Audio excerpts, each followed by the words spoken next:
Today we're honouring one of the great servants of the Parramatta Junior Rugby League, Barry Guy. After 43 years of dedicated service, Barry's made the tough decision to step down from the PJRL. Of course, we're not going to let this great man move on without getting him to share some of his wisdom with us. Barry, thanks for being here today. Thanks, Craig. A pleasure to be here, and hope we can get to the end of this quite well.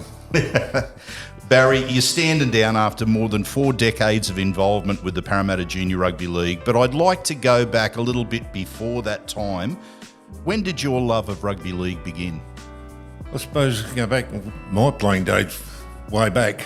Didn't play for long because the injury sort of curtailed that to some extent.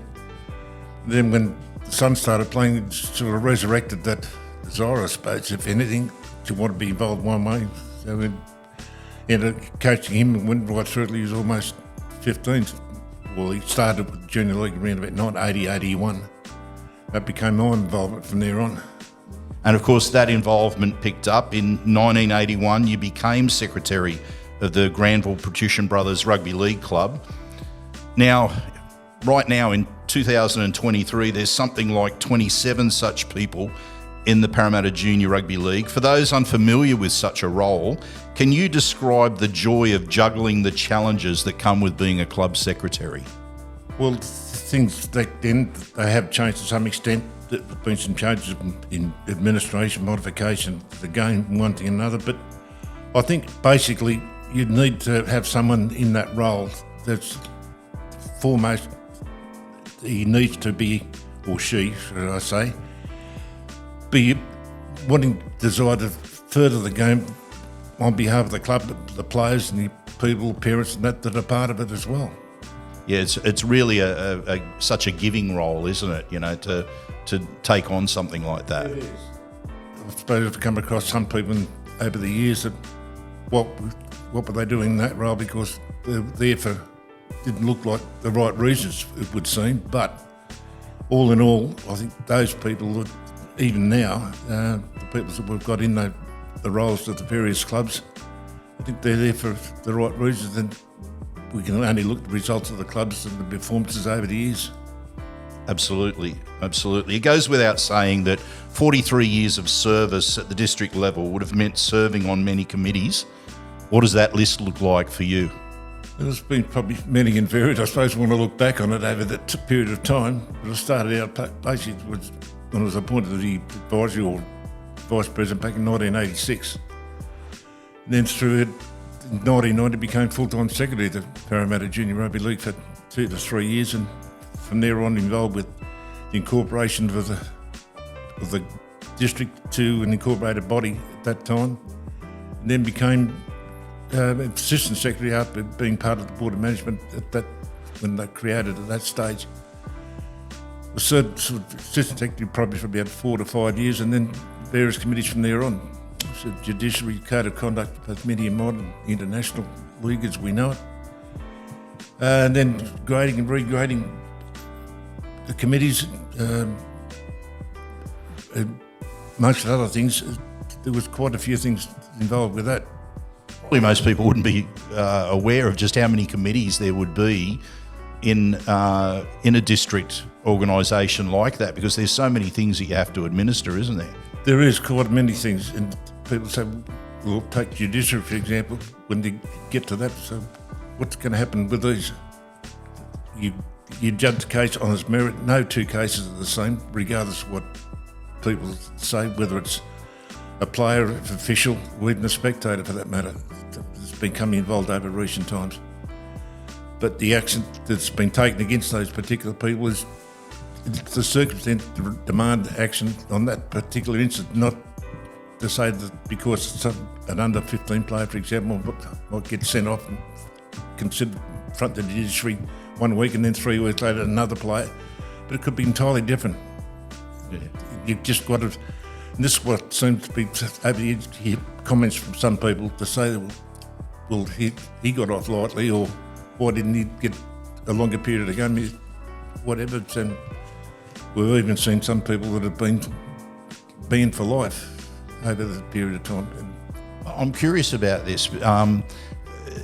Do you think that being on a judiciary at a junior level can be more challenging than it is, say, for people who are on judiciaries at the National Rugby League level?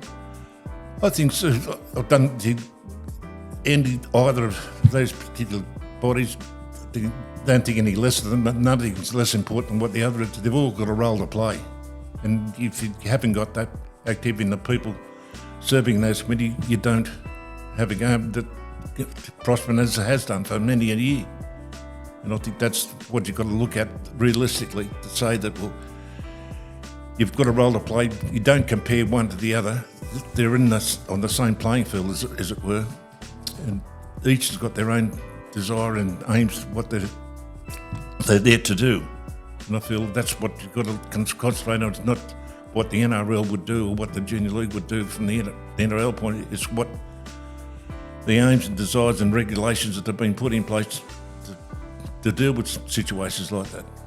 Well, we've just spoken about your many and varied roles that you've had over the years, but during that time you would have overseen many changes and innovations that came into the Parramatta Juniors. Which would be the most significant? Well, there's been one or two, I think, incorporation of the Junior League back in the early 90s when I became secretary, as I mentioned earlier, through to the growth factor of what this Junior League has, and I've seen it grow over that period of time. So 10, 15 clubs, now we've got 27 at this day and age, and I think that's an achievement, not just for me personally, but I think for everybody over that period of time. You've got to look at prosperity and involvement and creation of increasing participation by all concerned. And the difficult thing is, from a lot standpoint, is that volunteers to make the game with Junior League and to a certain extent the NRL level. So I think that's what people need to do and realise that, well, they're part of it as well, not just being a spectator on the sideline. Their involvement is part of it, but you've got to go a bit deeper than that. Yeah. And of course, also during that time, we've seen the growth of female participation in rugby league, a bit of an increase in the focus on safety as well for the young players. That's exactly right. I think going back a few years, those that were around a while, girls or ladies that couldn't play rugby league beyond the age of 12.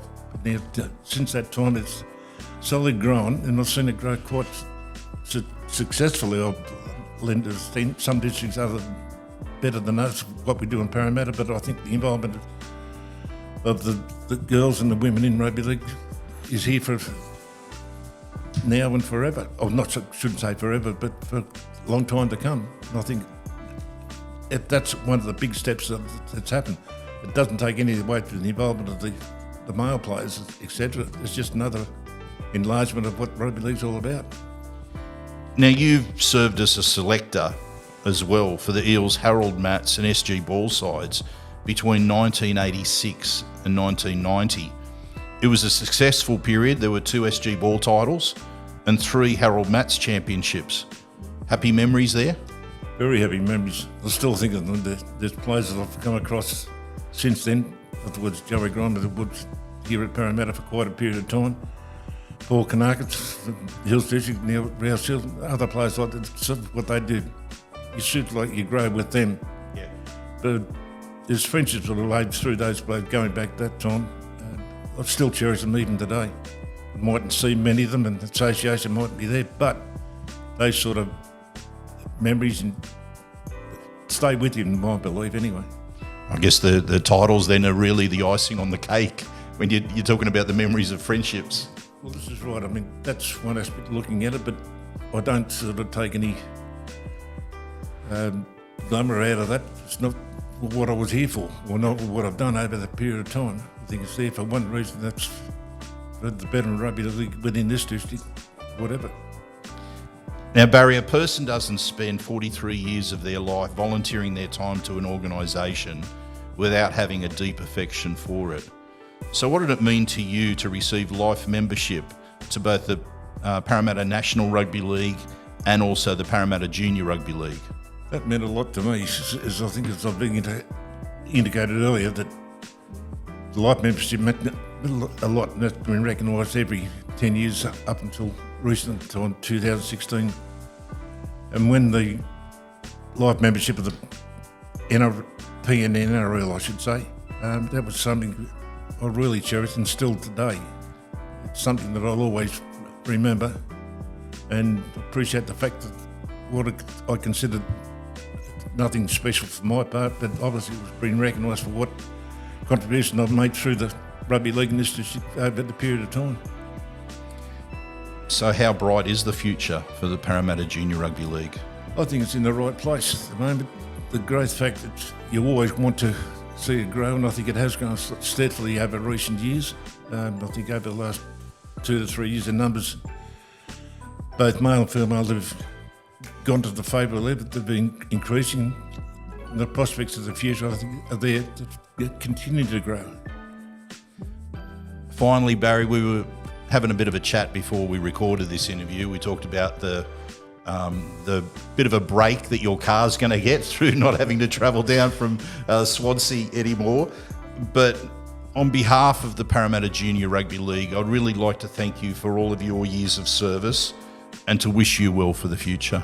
Thanks, Craig. I appreciate those thoughts, and a lot of the time there's been a backbone behind me for my wife, Margaret, that she's done a lot, put up with a lot, I suppose some people might say, but she's still been behind me, and I thank her most sincerely for that, along with a lot of other people I can't really name in the moment. If I'd named some, I might leave some out that I should have included, but I'd just like to say to those people I've been associated with and made friends over those many years, I do think of them constantly and remember that I'll be around for a while yet. Maybe not the capacity I have been, but I'll still be here. Thanks, Barry. Thanks, Craig.